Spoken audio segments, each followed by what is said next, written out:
तो जब चर्चा प्रारंभ होती तभी सुनाना था, पर अभी मन में भाव आ रहा है कि जब महाप्रभु जी छोटे थे, हितरवंश महाप्रभु, तो उनका नियम था कि वो उनके पिताजी श्री व्यास मिश्र जी, उनके अर्चा के ठाकुर जी थे श्री राधा मोहन जी। हरिवंश महाप्रभु ने 3 ठाकुरों की सेवा की है, श्री राधा मोहन जी, नवरंगी लाल जी और श्री राधा वल्लभ लाल जी। तो इनके पिताजी के ठाकुर जी थे श्री राधा मोहन लाल जी। हरिवंश महाप्रभु छोटे से थे तो अपने पिताजी की सेवा देखते रहते थे, और जैसे ही ठाकुर जी की अर्चना होती सबसे पहले हाथ बढ़ाते, बोले कि प्यास लगती तो चरणामृत ही पीते, पानी नहीं पीते थे, जल नहीं, चरणामृत पीते थे। भूख लगती तो मैया से कहते जल्दी भोग लगाओ, मुझको भूख लगी है। मैया कहती तू खा ले कुछ, बोले नहीं पहले भोग लगाओ। किशोरी जी ठाकुर जी भोग पालेंगे तभी पाऊंगा, नहीं तो भूखो रहूंगा। एक ऐसी लीला चर्चा सुनाई जाती बड़ी मधुर कि एक बार छोटे से हैं हरिवंश जी, रात्रि में बहुत जोर की भूख लगी और महाराज उठ करके बैठ गए, रोने लगे जोर जोर से। रोते रोते मैया से कहे, बोले मैया मुझको भूख लगी, कछु पवाओ। पिताजी मुझको भूख लगी, कुछ खिलाओ। जैसे आजकल के बालों को कुछ भी दे दें तो ऐसे ही कुछ ले आए, बोले लो खा लो। बोले नहीं पहले भोग लगाओ। माता जी पिताजी बोले रात के 1:30 बज रहे हैं, 2 बज रहे हैं, अब उस समय घड़ी तो नहीं होगी, पर हाँ ये कही होगी अर्धरात्रि हो रही लाला, ठाकुर जी शयन कर रहे हैं, उनको उठा के भोग कैसे लगाए। बोले नहीं नहीं नहीं मुझे तो भूख लगी है। अब बोले इसको भूख लगी है और ठाकुर जी को उठा नहीं सकते, खाएगा भोग ही। दूध ला करके रख दिया, बोले ले इसको पी ले। महाप्रभु बोले नहीं पहले ठाकुर जी का भोग लगाओ। ठाकुर जी का यदि भोग नहीं लगा होगा तो ग्रहण नहीं करेंगे। रोते रोते रोते रोते खूब समय बीत गयो। पिताजी माताजी भी परेशान, बोले सोनी नहीं दे रहा, क्या करें, खा कुछ रहा नहीं है, पी कुछ रहा नहीं है, भोग लगा के ही पाएगो। आहा, महाराज श्री हरिवंश जी की रुदन सुनकर के सेज पर पौड़े भय ठाकुर जी उठ गए और उठ करके श्री जी को उठा रहे, बोले श्री जी उठो, सेवा की राधा मोहन जी। श्री जी बोली क्या हुआ, अभी तो उठवे को समय ना है भयो, अभी तो भोर ना भई, अभी तो मंगला को समय ना भयो, आप काय को उठाए रहे हो। बोले रुदन ना सुन रही, हरिवंश बालक रो रहे हो बहुत जोर से। श्री जी बोली काय को रो रहे हैं हरिवंश जी। बोले भूख लगी है। अब वाको तो नियम है, वो तो हमारो ही शीत प्रसादी पावे, हमारो ही चरणामृत ग्रहण करे, हमारो ही चरणोदक प्राप्त करे, वाके अलावा तो कुछ लेवे ना। अब रात्रि में बालक छोटो भूख लगी आई है। ठाकुर जी किशोरी जी बोली अब क्या करें, अभी तो मंगला में समय है, लेकिन समय तक यदि प्रतीक्षा करी तो बेचारो प्यासो बालक कितनो रोवेगो। सो ठाकुर जी सेज से उतरे और अपनी झारी, जल पीवे वाली झारी, वही से ही किशोरी जी को कही कि पाम लटका लो नीचे। किशोरी जी पाम लटका के बैठ गई ठाकुर जी, और ठाकुर जी अपनी झारी जीते ही अपने चरणन को धो रहे हैं, स्वयं ही अपनो चरणामृत प्रदान कर रहे हैं, स्वयं ही अपनो चरणामृत निकाल रहे हैं। पास में बंटा भोग रखो। ठाकुर जी गए, बंटा भोग उठा के लाए, खोल करके किशोरी जी के मुख में पवायो और स्वयं पायो, वहां को भोग निकाल करके सामने धर दियो। आज ठाकुर जी और किशोरी जी ने अपने आप ही श्रृंगार कर लिया, अपने आप ही एक दूसरे को सुंदर भाव सजा करके और सेज पे ही दोनों बैठ गए। 3 साढ़े 3 बजे जो समय हो तो सुबह मंगला करवे को श्री व्यास मिश्र जी तुरंत गए मंदिर में जाकर के कपाट खोले, और जैसे कपाट खोल करके देखी तो कहा पाए ठाकुर जी तो बैठे हुए हैं, अपने आप ही टेढ़ों से श्रृंगार कर लिया है, यहाँ तक कुंडल भी उतर रहे हैं, थोड़े थोड़े वस्त्र भी उधरे उधरे से दिख रहे हैं, और तभी कहा देखो नीचे पात्र में चरणामृत भी रखो है, चरणोदल भी कर दियो है, और पास में बंटा जी भी खुले हुए हैं, दोनों की दतुइयां लगी भैया, नेक नेक पाए लियो है। आहा, ये दृश्य देख करके व्यास मिश्र जी तो आनंदित हो गए। तुरंत गए और जाकर के चरणामृत और भोग ले जाकर के हरिवंश बालक को प्रदान किए, तुरंत पा लियो। पा करके बालक तो सो गयो, लेकिन माता पिता दोनों नेत्र सजल और ठाकुर जी को देख रहे हैं कि हम तो विचार कर रहे हैं ठाकुर जी को कैसे उठाएं, पर हरिवंश जी को रुदन सुनकर के ठाकुर जी स्वयं उठ गए, स्वयं अपनो चरणामृत निकाल लियो, स्वयं अपनो श्रृंगार कर लियो, स्वयं भोग लगा के और स्वयं तैयार है के सेज पर विराजमान है गए। वादना श्रृंगार नहीं भयो, वादना मंगला आरती ना भई। बोले क्यों? आज ठाकुर जी ने अपनी मंगला खुद ही कर ली है। क्यों? हरिवंश जी को भूख लगी। किस लिए? क्योंकि उनका नियम है कि वो ठाकुर जी के प्रसाद के अलावा कुछ नहीं पाते। इसीलिए श्री भक्तमाल जी में कह रहे हैं, सर्वस महाप्रसाद प्रसिद्ध ताके अधिकारी। महाप्रसाद की महिमा, मैं तो ये बात कहता हूं कथा में, आप एक नियम लोग नियम कौन से धारण करते हैं जिससे उनको पुण्य प्राप्त हो? नियम ऐसे धारण करो जैसे ठाकुर जी प्राप्त हो। नियम ऐसे धारण करो जैसे ठाकुर जी लीला करें। अब वो नियम भी हम बता दें तो फिर नियम का बात अपने आप ढूंढो। ऐसा कहां नियम करें जैसे ठाकुर जी प्राप्त हो। महाप्रसाद पावे को एक नियम ये श्री महाप्रभु जी से आप सब सीख सकते हैं। क्या? आज के बाद जो ठाकुर जी को अर्पित नहीं है उस वस्तु को लेना ही नहीं है, ग्रहण ही नहीं करना है। चाहे भूखे रहे आएंगे, चाहे प्यासे रहे आएंगे, पर जो ठाकुर जी को भोग ना लगाई गई हो, जो ठाकुर जी को ना पधराई गई हो, ऐसी वस्तु को अस्वीकार करो। ये नियम आप धारण कर लो। श्री महाप्रभु जी से यही सीख लो, उसी की कृपा से ठाकुर जी प्रकट हो जाएंगे। तो विधि निषेध नहीं दास अनन्य उत्कट व्रतधारी, व्यास सुवन पथ अनुसरे सोई भले पहचानिए, श्री हरिवंश गुसाई भजन की रीत सकृत को जानिए। ऐसे श्री हितरवंश महाप्रभु, उनको हम बारंबार प्रणाम करते हैं और उनके मंगल चरित्र को जितना यथामति रसिक जनों की कृपा, संत जनों की कृपा से श्री राधा सरस बिहारी जी के चरणों में अर्पित करते हैं। ध्यान पूर्वक सब लोग सुनिएगा।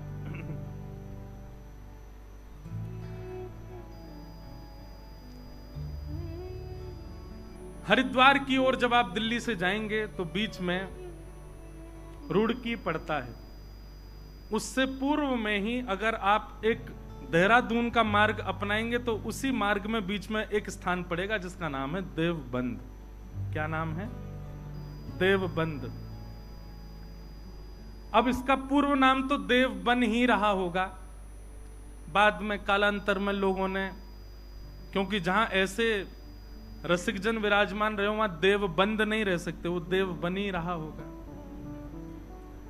तो देवबंद में व्यास मिश्र नाम के एक ब्राह्मण रहते थे और उनकी पत्नी का नाम श्रीमती तारा।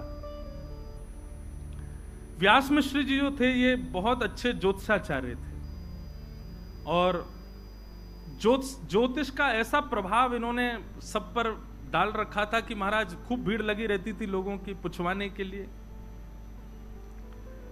एक बार एक बादशाह के यहां गए और बादशाह के यहां जाकर के उसको कुछ इन्होंने भविष्य कथन किया और उसको आशीर्वाद के रूप में 4 श्रीफल प्रदान किए। बादशाह ने जब अपना भविष्य कथन सुना तो बड़ा प्रसन्न हुआ। प्रसाद रूप में 4 श्रीफल मिले तो उसने पूछा ये 4 श्रीफल? तो उन्होंने कहा ये धर्म अर्थ काम मोक्ष। एक श्रीफल आपके धर्म में गति को बढ़ाएगा, दूसरा श्रीफल आपकी कामनाओं की पूर्ति करेगा, तीसरा श्रीफल आपके अर्थ को बढ़ाएगा और अंतिम श्रीफल आपको मोक्ष प्रदान करेगा। उनके प्रस्तुतिकरण से, उनके भाव से बादशाह इतना प्रसन्न हो गया, उसने श्री व्यास मिश्र जी से कहा आप मेरे संगी रहा करो, मेरी योजनाएं बताते रहा करो, मेरे आगे के कुछ ना कुछ भावों को आप संग रह करके मुझे सुदृढ़ करते रहा करो। व्यास मिश्र जी बादशाह के साथ रहते, सुबह जाते शाम तक वहीं रहते, उन्हीं के बताए निर्णयों को बादशाह लेता था। व्यास मिश्र जी के बड़े भाई श्री नृसिंह आश्रम जी महाराज, ये सन्यासी थे। एक बार आप वृंदावन जा रहे थे और बीच में ही देवबंद पड़ा। तो जैसे ही आप देवबंद से निकले तो अनेक भक्तजनों ने जाकर के स्वागत सत्कार किया। उनसे कहा कि महाराज आपके छोटे भाई भी यहां रहते हैं, एक रात्रि यहां विश्राम कर लीजिए। बहुत ध्यानपूर्वक सुनिएगा। नृसिंह आश्रम जी बहुत सबके याचना करने पर रुक गए। सब प्रणाम करने आए तो व्यास मिश्र जी अपनी पत्नी तारा के साथ में, बड़े भैया हैं, प्रणाम करने आए। प्रणाम किया, दोनों को आशीर्वाद दिया। जैसे ही प्रणाम करके उठे तो नृसिंह आश्रम जी ने व्यास मिश्र जी के ललाट को देखा और देख करके बोले, चिंता की रेखाएं दिख रही हैं, बहुत चिंतित लग रहे हो आप, क्या बात है? अत्यंत संकोच के साथ सकुचाए भाव से निवेदन किया, सब कुछ है भैया, सब कुछ है आपकी कृपा से, गुरुदेव की कृपा से, भगवत कृपा से सब कुछ है, पर हरिभक्त परायण एक संतान नहीं है। नृसिंह आश्रम जी हंसने लगे, बोले तुम पूरी दुनिया का भविष्य बताए फिरते हो, अपना भविष्य नहीं देख पा रहे। और रही बात, भाई संतान नहीं है तो इसको भगवत प्रसाद मानो, दोनों ही भजन करो, मत पड़ो उस भाव के पीछे। मैं कथा में एक बात कहा करता हूं, प्रकृति आपको जो सहज रूप से दे दे उसको स्वीकार करो। प्रकृति ने आपके लिए जिस भाव को नहीं रखा उसके पीछे मत भागो, चाहे वो संतान हो, चाहे वो ब्याह हो, चाहे वो कोई भी संबंध क्यों ना हो, संसार की कोई वस्तु क्यों ना हो। आप प्रकृति के पीछे दौड़ करके, भाग करके, दुनिया भर के क्रियाकलाप करके, दुनिया भर के जो है तंत्र मंत्र करके और योजनाएं बना करके अगर किसी वस्तु को पालोगे, प्रसन्न नहीं रह पाओगे। इसलिए प्रकृति जो दे उसको स्वीकार करो। पर यहां पर महाराज जी एक प्रश्न उठता है, ऐसे तो नंद यशोदा के भी लाला नहीं थे, उन्होंने भी तीर्थों में जा जा करके खूब प्रार्थना करी। हमारे नाना जी एक बात कहते थे। अच्छा एक बात बताएं, ये कथा हमारे नाना जी करने वाले थे। लोकेश भैया बता रहे, बोले मैंने नाना जी से कहा था कि आप कथा सुनाओ, तो नाना जी बोले करेंगे करेंगे करेंगे। नाना जी तो भगवत धाम प्रस्थान कर गए, पर वो हमको इसीलिए तैयार करके गए कि हम भक्तमाल सुना दें यहाँ पे, उन्हीं की कृपा प्रसादी। हमारे नाना जी के जिनने दर्शन किए होंगे ना, ये समझ लो कि उनको मतलब उनके बड़ भाग्य ही होंगे कि हमारे नाना जी के दर्शन हुए। ऐसे अद्भुत महापुरुष। वो एक बात बताया करते थे, बोले लाला पुत्र की याचना तो करी है नंद यशोदा ने, पर पुत्र के याचना में पुत्र कैसा चाहिए वो भावना क्या है? विष्णु आराधनार्थाय। हमको पुत्र इसलिए नहीं चाहिए कि लोग बाग पुत्र की याचना इसलिए करते हैं कि अंतिम समय में वही संस्कार करेगा, यदि पुत्र के हाथों संस्कार ना हो तो ऐसा कहते हैं पुम नामक नरक में जाना पड़ता है। लेकिन महाराज आजकल के पुत्र जैसे हो रहे हैं, ऐसे पुत्रों से संस्कार करके तो निश्चित जाना पड़ेगा।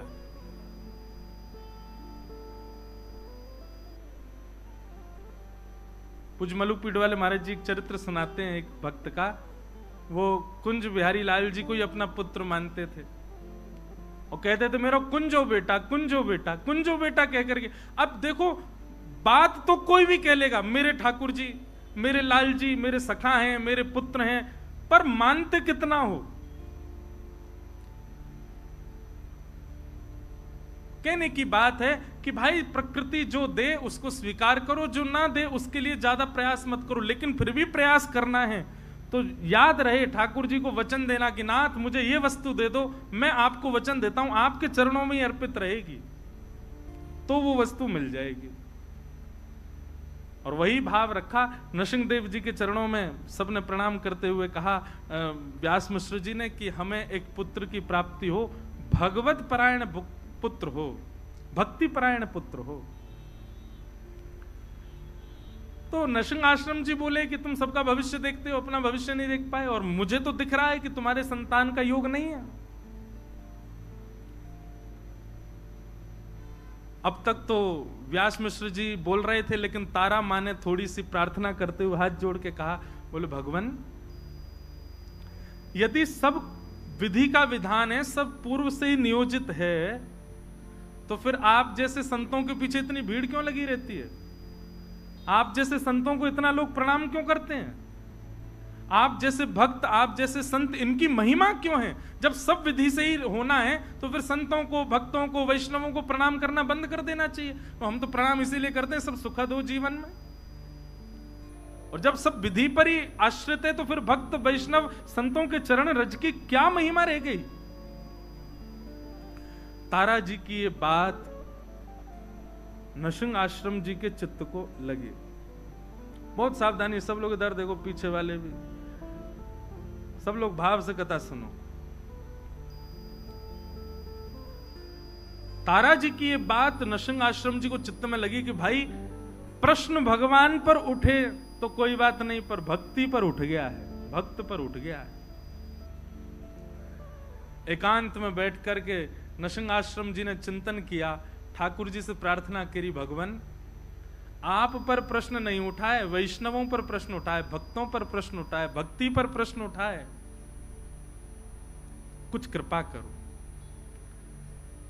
ठाकुर जी प्रसन्न मुद्रा में नृसिंह आश्रम जी के चित्त में आ गए और आकर के अपनी वंशी को ही दिखाने लगे और मानो आज्ञा करने लगे, जाओ अपने भैया से कह दो, छोटे भाई से, निश्चिंत हो जाए।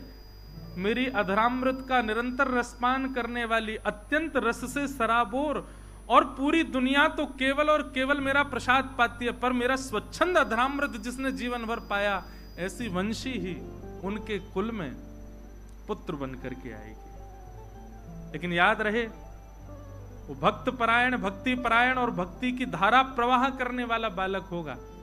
कोई वंश परंपरा और कोई अपने वंश वृद्धि या फिर धन वृद्धि आदि इन सब भावनाओं से पुत्र की याचना ना रखे। भक्ति का वर्धन करने वाला पुत्र उनके कुल में होगा, मेरी वंशी ही पुत्र बन करके आएगी, आज्ञा कर दीजिए। नृसिंह आश्रम जी व्यास मिश्र जी के पास गए और हृदय से लगाते हुए कहा, ठाकुर जी ने आज्ञा की है, चिंता मत करो, आपके घर ठाकुर जी की वंशी ही पुत्र रूप धारण करके आएगी, पर भक्ति वर्धन करने वाली, यही भावना उसके चित्त में होगी, वो भक्ति का वर्धन करने वाला बालक होगा। कुछ समय बीता और तारा मैया के गर्भ में भक्तराज श्री हरिवंश जी आए।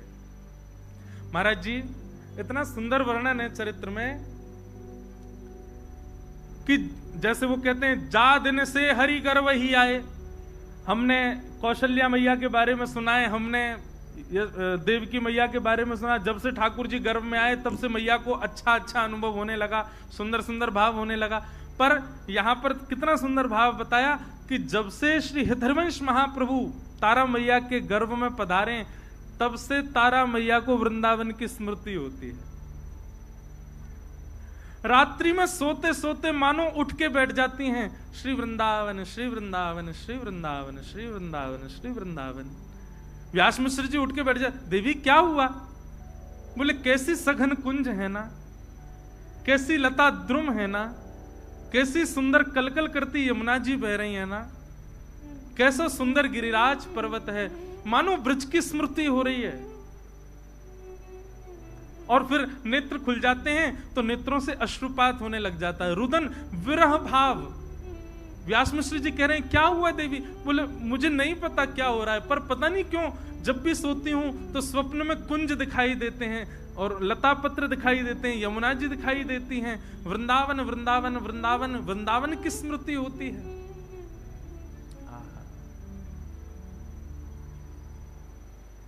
ऐसो श्री वृंदावन। अब तो वो रोज व्यास मिश्र जी से कहती हैं कि आप एक बार हमको वृंदावन ले चलो।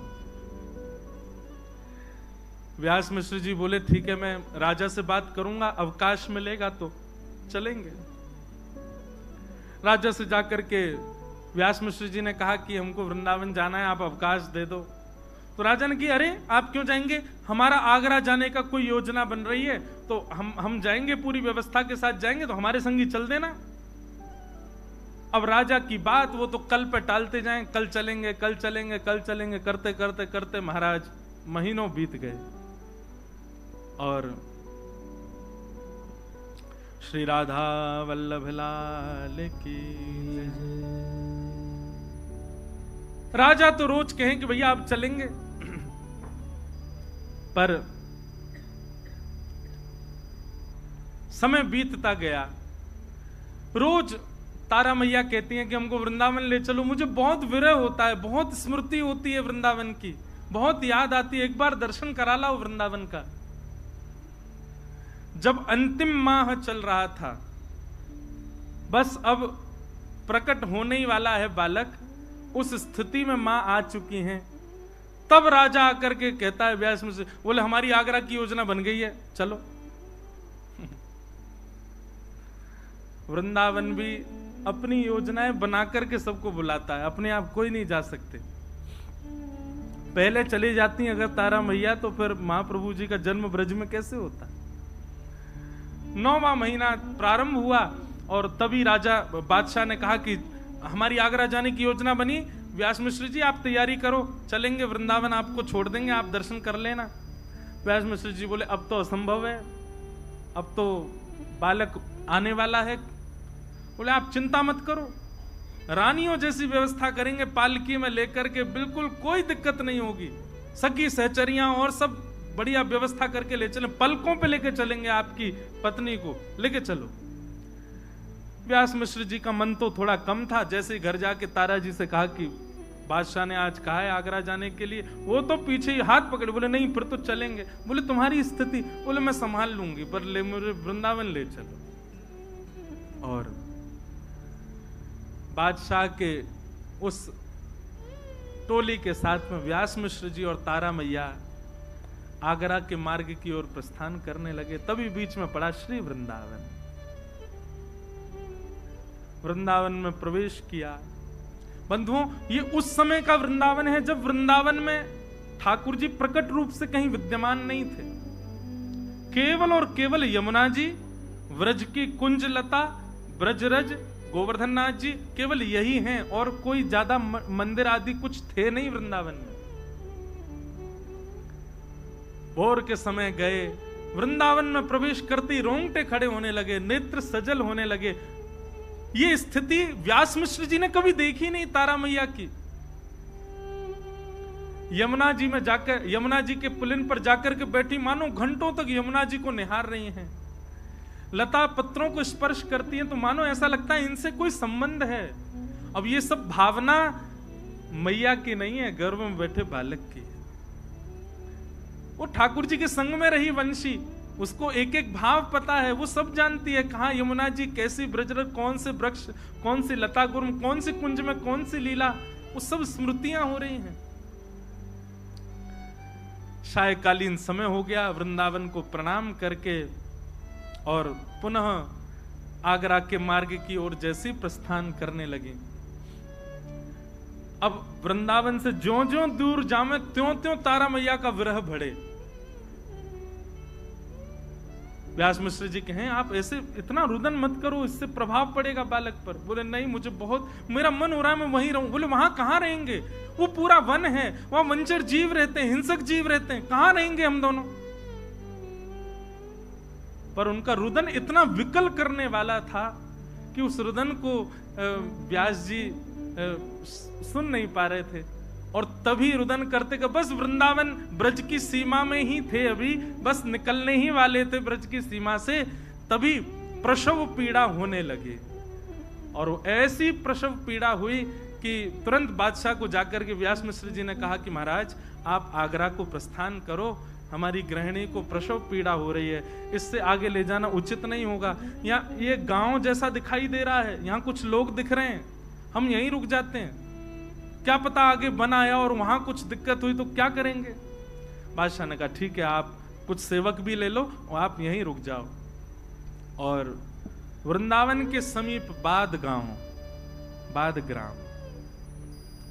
वहां ताराजी और व्यास मिश्र जी कुछ सेवकों के साथ रुक गए। गांव के लोगों ने देखा महाराज ब्राह्मण देवता आए, सबने खूब सेवा करी, सब व्यवस्था करी। और वैशाख का महीना, शुक्ल एकादशी का दिन, वैशाख शुक्ल एकादशी, और जैसे ही भोर का समय हुआ है, भोर के सूर्य उदित होने वाले हैं।